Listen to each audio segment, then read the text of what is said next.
বন্ধুরা দেখো, আজকে আমি করব হচ্ছে দই কাতলা। তো তোমাদের সামনে নিয়ে চলে এসেছি। দেখো কাতলা মাছের এখানে পিসগুলো দেখতে পাচ্ছ। এটাকে এখন আমি, কারণ ভিডিওগুলো বড় হয়ে যায় তো, শর্টে যতটা পারবো দেখিয়ে দেব। এখানে আমি এখন হলুদ দিয়ে নেব। হলুদ গুঁড়ো দিয়ে নিলাম একটুখানি, পরিমাণ মতো। তোমরা তোমাদের পরিমাণ মতো যেই কয় পিস করবে সেই কয় পিস অনুযায়ী হলুদ লবণ দিয়ে দেবে। আর এখানে দেব একটু রিফাইন্ড তেল। তো সাদা তেলটা দেব মাখার জন্য। দিয়ে মাছগুলোকে ম্যারিনেট করে 5 মিনিটের মতো রেখে দেব। তো চলো এটাকে করে দিয়ে রেখে দিই। একটা কড়াই বসিয়ে নিয়েছি, কড়াইয়ের মধ্যে তেল দিয়ে দিয়েছি, সরষের তেল। আর তেলটা প্রায় গরম হয়ে দেখো ধোয়া উঠছে। আর এখানে দেখো ম্যারিনেট করে রেখেছিলাম প্রায় 5 মিনিটের মতো। এটাকে এখন আমি ভালো করে ভেজে নেব। আর একটা কথা বলে রাখি, আমি কিন্তু কড়া মাছ ভাজাই মানে সবসময় বেশিরভাগই রান্না করি কড়া করে। তো আজকেরটা চেষ্টা করব অতটা কড়া যাতে না হয়।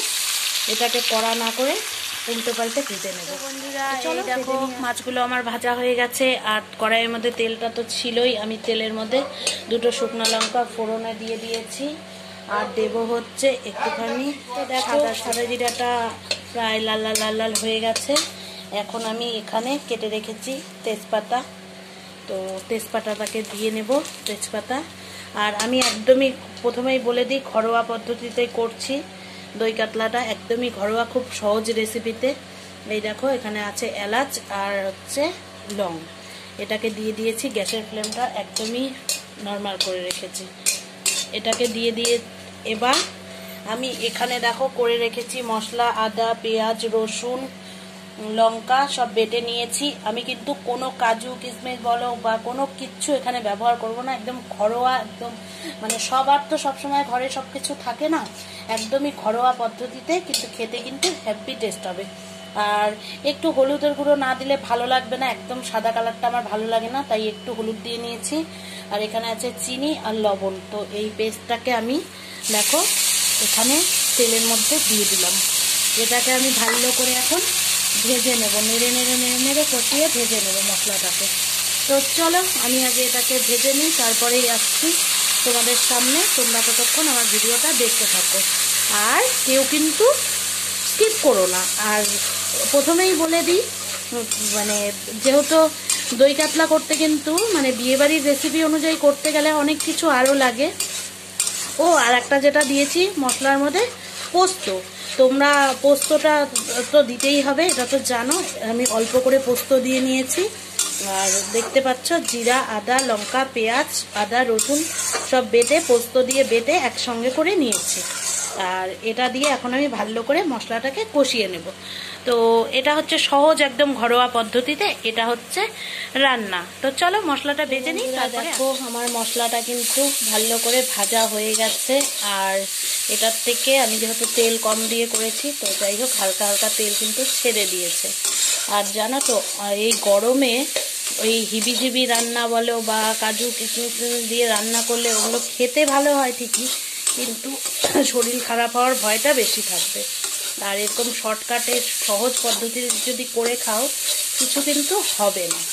তো যাই হোক এখন দেখো আমার মশলাটা ভাজা কিন্তু হয়ে গেছে। আর আমি আগে থেকেই দেখো এখানে 50 গ্রামের মতো টক দই ভালো করে ফেটিয়ে একদম মিশিয়ে রেখেছি, দেখতেই পাচ্ছ। এই দইটাকে এখন আমি এখানে দিয়ে দেব। গ্যাসের ফ্লেমটা তো একদম নর্মাল করে রেখেছি। দিয়ে এটাকে আমি মশলার সঙ্গে ভালো করে একটু মিশিয়ে নেব। তো এটাকে মিশিয়ে একটুখানি আবার ভাজা ভাজা করে নেব। তো তোমরা দেখতে থাকো আর আমার সঙ্গে থাকো, অবশ্যই কেউ স্কিপ করো না। একটা সহজ পদ্ধতিতে দই কাতলা তোমাদের সাথে শেয়ার করছি বন্ধুরা। তো দেখো, তো চলো এটা একটু কষিয়ে নিই, তারপরে জল দিয়ে। আমার দই দিয়ে ভালো করে কিন্তু একটুখানি আবার ভাজা ভাজা হয়ে গেছে। আর দইটা যেহেতু আমি আগের থেকে ফেটিয়ে রেখেছিলাম, দইটা কিন্তু ফেটে যায়নি, দেখতে পাচ্ছ। আর দেখো কালারটা কিন্তু যে একদম সাদা হবে তা কিন্তু হবে না। আর এখানে দেখো আমি 1 বাটি জল রেখেছি দইয়ের বাটিটা দিয়ে। এখন এটাকে আমি পরিমাণ মতো, তোমরা তোমাদের কয় পিস মাছ আছে সেই অনুযায়ী তোমরা দিয়ে দেবে।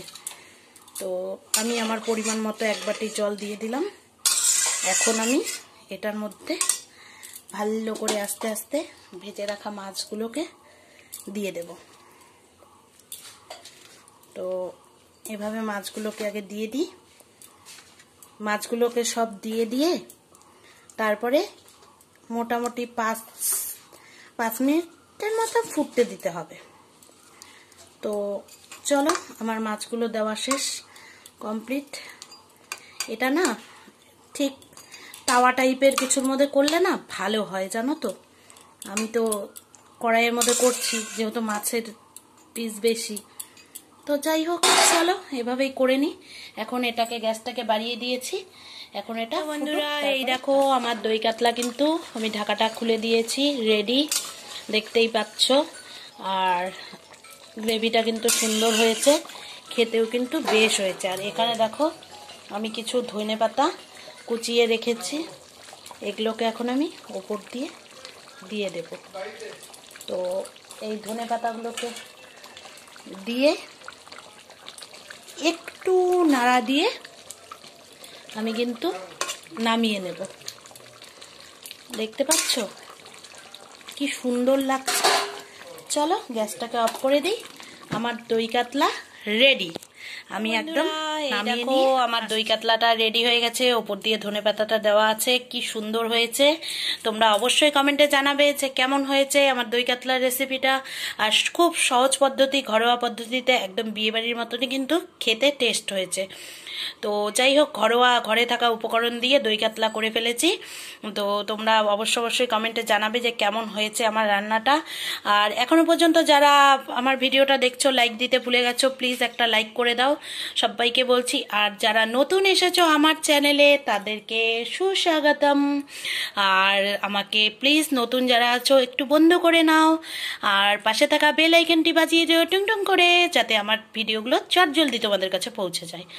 আর যারা পুরনো আছো তারা তো করেইছো, তাদেরকে অনেক অনেক ভালোবাসা আমার তরফ থেকে। আর অবশ্যই তোমরা কিন্তু বলো যে দই কাতলাটা কেমন হয়েছে। যারা নতুন আছো, যে রান্না সবেমাত্র সংসার শুরু করেছো, রান্না করছো, তারা কিন্তু আমার রেসিপিটা অবশ্যই ট্রাই করতে পারো। আর যারা করেছো তারা তো জানোই। তো তোমরা কমেন্টে অবশ্যই জানিও। আর খেতে কিন্তু বেশ লাগে। তো যাই হোক, আমি তো করে খেয়েছি, তোমরা এইভাবে করে খেতে পারো। তো চলো, আজকের ভিডিওটা অনেকটাই বড় হয়ে গেছে, আর বড় করব না। সবাই ভালো থেকো, সুস্থ থেকো, আর অল টাইম হাসি খুশি থেকো। আর গরমে এইভাবে ঘরোয়া উপকরণ দিয়ে একটু রান্না বান্না করলে কিন্তু খেতে কিন্তু বেশ লাগে। চলো টাটা, সবাই ভালো থেকো।